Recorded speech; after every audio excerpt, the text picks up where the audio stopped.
Teninay, fandarana famakiana tenin'Andriamanitra. Arahinao eto amin'ny Aki Radio isan'andro amin'ny 12 ora sasany atoandro. Parole de vie, lecture de la Bible, tous les jours sur Aki Radio à 12h30.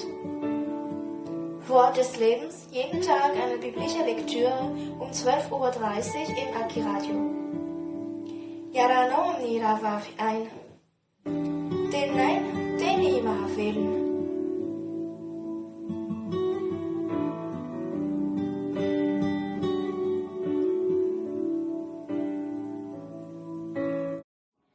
Ny filazantsara nosoratan'i Marka, toko 5. Ny namohan'i Jesosy ny demony maro tamin'ny lehilahy tao amin'ny tanin'ny Gerasena. Amin'ny anaran'i Jesosy. Ary tonga teny ampitany ranomasina tao amin'ny tanin'ny Gerasena izy ireo. Ary no niala teo an-tsambo kely izy, niaraka tamin'izay dia nisy lehilahy azo mpanahy maloto nivoaka avy teny amin'ny fasana ka nifanena taminy. Fa nitoetra tao amin'ny fasana izy, ary tsy nisy olona nahafatotra azy intsony na dia tamin'ny gadra azy. Fa efa nafatony matetika tamin'ny gadra, na ny tanany na ny tongony, nefa ny gadra tamin'ny tanany no tapahiny, ary ny gadra tamin'ny tongony no torotoroiny, ka tsy nisy olona nahafolaka azy.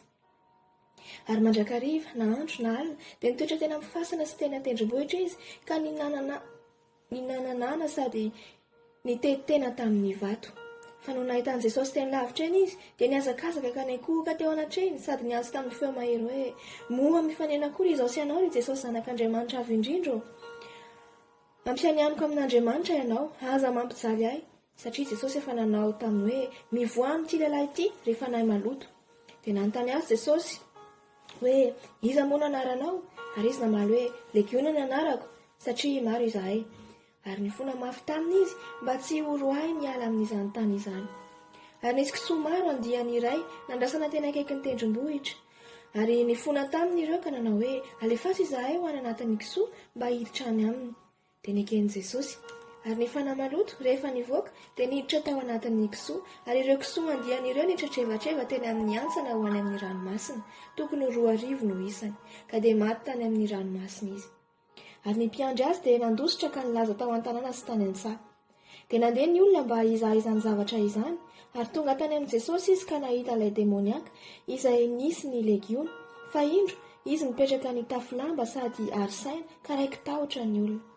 Ary izay efa nahita dia nilazalaza tamin'ny olona izay natao tamin'ilay demoniaka sy ny amin'ny kisoa. Ary nifona tamin'i Jesosy izy mba hiala amin'ny taniny.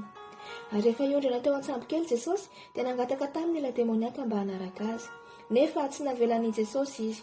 Fa hoy izy taminy: mody ihany any an-tranonao any amin'ny havanao, ka lazao aminy izay zavatra lehibe nataon'ny Tompo taminao sy ny namindrany fo taminao.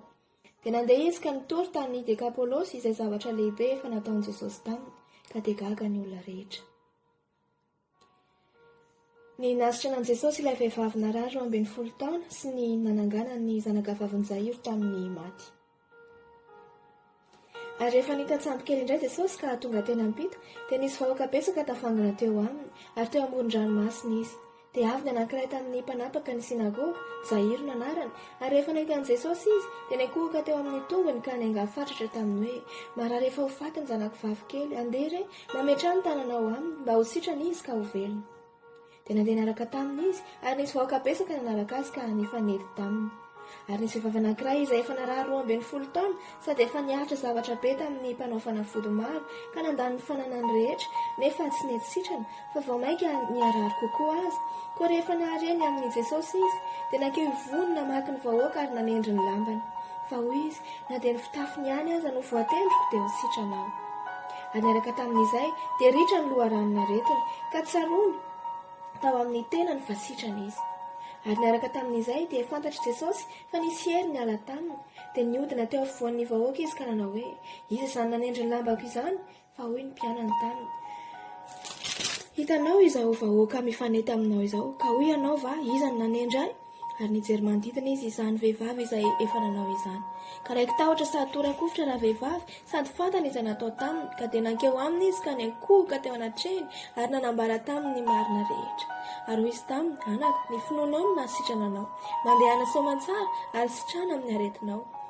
Raha mbola niteny Jesosy dia nisy tonga avy tany amin'ny ilay mpanapaka ny sinagoga ka nanao hoe: efa maty ny zanako vavy, nahoana ianao no mbola manahirana ny mpampianatra ihany? Fa tsy nahoan'i Jesosy izany teny nataony izany, fa ho izy tamin'ilay mpanapaka ny sinagoga. Aza matahotra minoa fotsiny ihany. Ary tsy nisy olana navelana nanaraka azy afa-tsy Petera sy Jakoba ary Jaona rahalahin'i Jakoba. Ary dia tonga tao an-tranon'ilay mpanapaka ny sinagoga izy ireo, ka hitan'i Jesosy mitabataba, dia ny olona izay nitomany sy ny naonaona be ihany. Ary rehefa niditra izy dia niteny taminy hoe, nahoana ianareo no mitabataba sy mitomany, tsy maty raha zazavavy fa matory. Dia nomey azy fatratra ny olona. Fa nandroaka azy rehetra izy dia nitondra ny iray aman-dreny ndrazazavavy mba amin'izay olona teo aminy, ka niditra tao amin'izay nisy andrazazavavy. Dia nandray ny tanany ndrazazavavy izy ka niteny taminy hoe, talita kumi, izany hoe, raha tiaka, ry zazavavy, hoy izaho aminao, mitsangana. Dia nitsangana niaraka tamin'izay razazavavy ka hafa nandeha, fa efa 12 taona izy. Niaraka tamin'izay dia talanjona indrindra ny olona. L'Évangile selon Marc, chapitre 5. Au nom de Jésus. Ils arrivèrent à l'autre bord de la mer, dans le pays des Gadaréniens. Aussitôt que Jésus fut hors de la barque, il vint au-devant de lui un homme sortant des sépulcres et possédé d'un esprit impur. Cet homme avait sa demeure dans les sépulcres, et personne ne pouvait plus le lier, même avec une chaîne.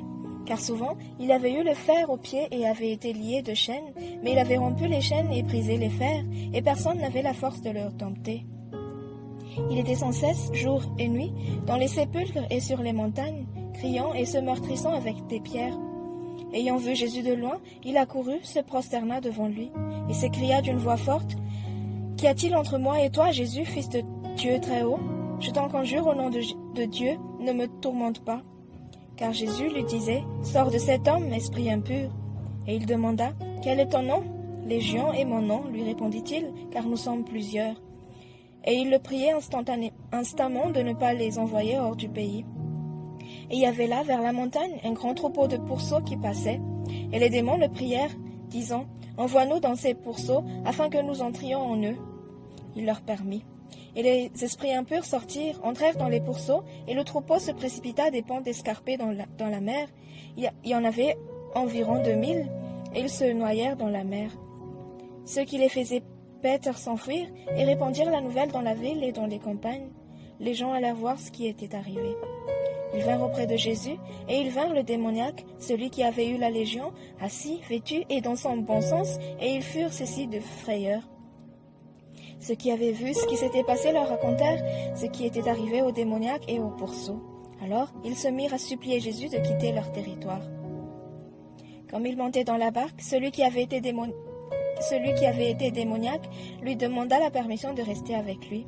Jésus ne lui permit pas, mais il lui dit, « Va dans ta maison, vers les tiens, et raconte-leur tout ce que le Seigneur t'a fait, et comment il a eu pitié de toi. » Il s'en alla, et se mit à publier dans la Décape tout ce que Jésus avait fait pour lui, et tous furent dans l'étonnement. Jésus, dans la barque, regagna l'autre rive, où une grande foule s'assembla près de lui. Il était au bord de la mer. Alors vint un des chefs de la synagogue nommé Jairus, qui l'ayant aperçu se jeta à ses pieds et lui adressa cette instante prière. « Ma petite fille est à l'extrémité, viens, impose-lui les mains, afin qu'elle soit sauvée et qu'elle vive. » Jésus s'en alla avec lui, et une grande foule le suivit et le pressait. Or, il y avait une femme atteinte d'une perte de sang depuis 12 ans. Elle avait beaucoup souffert entre les mains de plusieurs médecins, elle avait dépensé tout ce qu'elle possédait, et elle n'avait éprouvé aucun soulagement, mais était allée plutôt en empirant. Ayant entendu parler de Jésus, elle vint dans la foule par derrière et toucha son vêtement, car elle disait, « Si je puis seulement toucher ses vêtements, je serai guérie. » Au même instant, la perte de sang s'arrêta, et elle sentit dans son corps qu'elle était guérie de son mal. Jésus connut aussitôt en lui-même qu'une force était sortie de lui, et se retournant au milieu de la foule, il dit, « Qui a touché mes vêtements ?» Ses disciples lui dirent, « Tu vois la foule qui te presse, et tu dis, qui m'a touché ?» Il regardait autour de lui pour voir celle qui avait fait cela. La femme, effrayée et tremblante, sachant ce qui s'était passé en elle, vint se jeter à ses pieds et lui dit toute la vérité. Mais Jésus lui dit, « Ma fille, ta foi t'a sauvée, va en paix et sois guérie de ton mal. » Comme il parlait encore, survint de chez le chef de la synagogue des gens qui dirent, « Ta fille est morte, pourquoi importuner davantage le maître ?» Mais Jésus, sans tenir compte de ces paroles, dit au chef de la synagogue, « Ne crains pas, crois seulement. » Et il permit à personne de l'accompagner, si ce n'est à Pierre, à Jacques et à Jean, frères de Jacques. Ils arrivèrent à la maison du chef de la synagogue, où Jésus vit une foule bruyante et des gens qui pleuraient et poussaient de grands cris. Il entra, il leur dit, « Pourquoi faites-vous du bruit et pourquoi pleurez-vous? L'enfant n'est pas morte, mais elle dort. » Il se moquait de lui. Alors, ayant fait sortir tout le monde, il prit avec lui le père et la mère de l'enfant et ce qu'il avait accompagné, et il entra là où était l'enfant. Il la saisit par la main et lui dit, « Talita koum », ce qui signifie, « Jeune fille, lève-toi, je te le dis. » Aussitôt, la jeune fille se leva et se mit à marcher, car elle avait 12 ans, et ils furent dans un grand étonnement. Jésus leur adressa de fortes recommandations. Das Evangelium nach Markus, Kapitel 4, im Namen Jesus. Und fing abermals an zu lehren am Meer, und es versammelte sich viel Volk zu ihm, also dass musste in ein Schiff treten und auf dem Wasser sitzen, und alles Volk stand auf dem Lande am Meer. Und predigte ihnen lange durch Gleichnisse, und in seiner Predigt sprachen zu ihnen, Höret zu, siehe, es ging ein Seemann aus zu sehen. Und es begab sich, indem säte, fiel etliches an den Weg, da kamen die Vögel unter dem Himmel und fraßen es auf. Etliches fiel in das Steinige, wo es nicht viel Erde hatte, und ging bald auf, darum, dass es nicht tiefe Erde hatte. Da nun die Sonne aufging, verwelkte es, und dieweil es nicht Wurzel hatte, verdorrte es. Und etliches fiel unter die Dornen, und die Dornen wuchsen empor und erstickten es, und es brachte keine Frucht. Und etliches fiel auf ein gutes Land und brachte Frucht, die dazu nahm und wuchs. Etliches trug 30-fältig und etliches 60-fältig und etliches 100-fältig. Und er sprach zu ihnen, wer Ohren hat zu hören, der höre. Und da er allein war, fragten ihn dies Gleichnis, die ihn waren, mitsamt den 12. Und er sprach zu ihnen, euch ist es gegeben, das Geheimnis des Reiches Gottes zu wissen, denen aber draußen widerfährt es alles nun durch Gleichnisse, auf dass sie es mit sehenden Augen sehen und doch nicht erkennen und mit hörenden Ohren hören und doch nicht verstehen, auf dass sie sich nicht dermaleinst bekehren und ihre Sünden ihnen vergeben werden. Und er sprach zu ihnen, versteht ihr das Gleichnis nicht? Wie wollt ihr denn die anderen alle verstehen? Der Seemann sät das Wort. Diese sind aber, die an dem Wege sind, wo das Wort gesät wird und sie es gehört haben. So kommt alsbald der Satan und nimmt weg das Wort, das in ihr Herz gesät war. Also auch die sind es, bei welchen aufs Steinige gesät ist, wenn die das Wort gehört haben, nehmen sie es alsbald mit Freuden auf und haben keine Wurzel in sich, sondern sich wetterwendig, wenn sich Trübsal oder Verfolgung des Wortes willen erhebt, so ergern sie sich alsbald.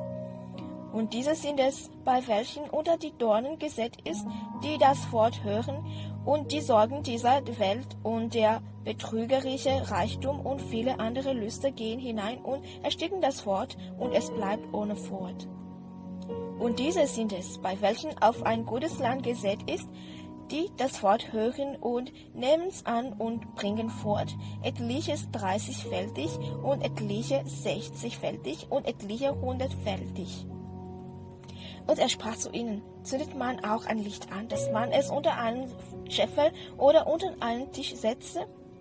Mitnichten, sondern dass man es auf einen Leuchter setzte.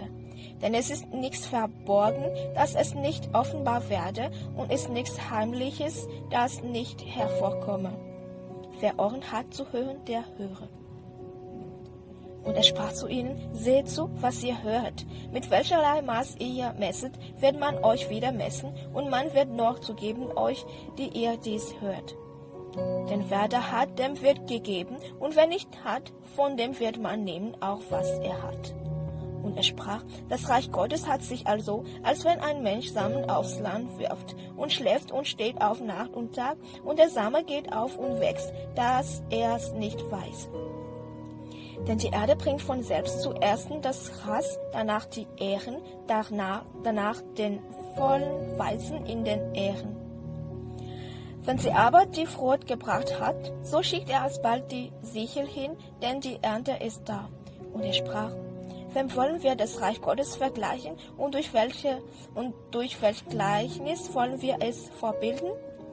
Gleich wie ein Senfkorn, wenn das gesät wird aufs Land, so ist es das kleinste unter allen Samen auf Erden. Und wer er gesät ist, so nimmt es zu und wird größer, denn alle Kohlkräuter und gewinnt große Zweige, also dass die Vögel unter dem Himmel unter seinen Schatten wohnen können. Und durch viele solche Gleichnisse sagte er ihnen das Wort, nachdem sie es hören konnten.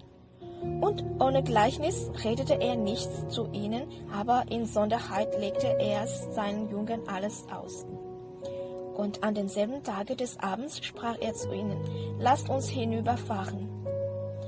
Und sie ließen das Volk gehen und nahmen ihn, wie er im Schiff war, und es waren mehr Schiffe bei ihm. Und es erhob sich ein großer Winterwirbel auf und warf Wellen in das Schiff, also dass das Schiff voll ward. Und er war hinten auf dem Schiff und schlief auf einem Kissen. Und sie weckten ihn auf und sprachen zu ihm, Meister, fragst du nichts danach, dass wir verderben?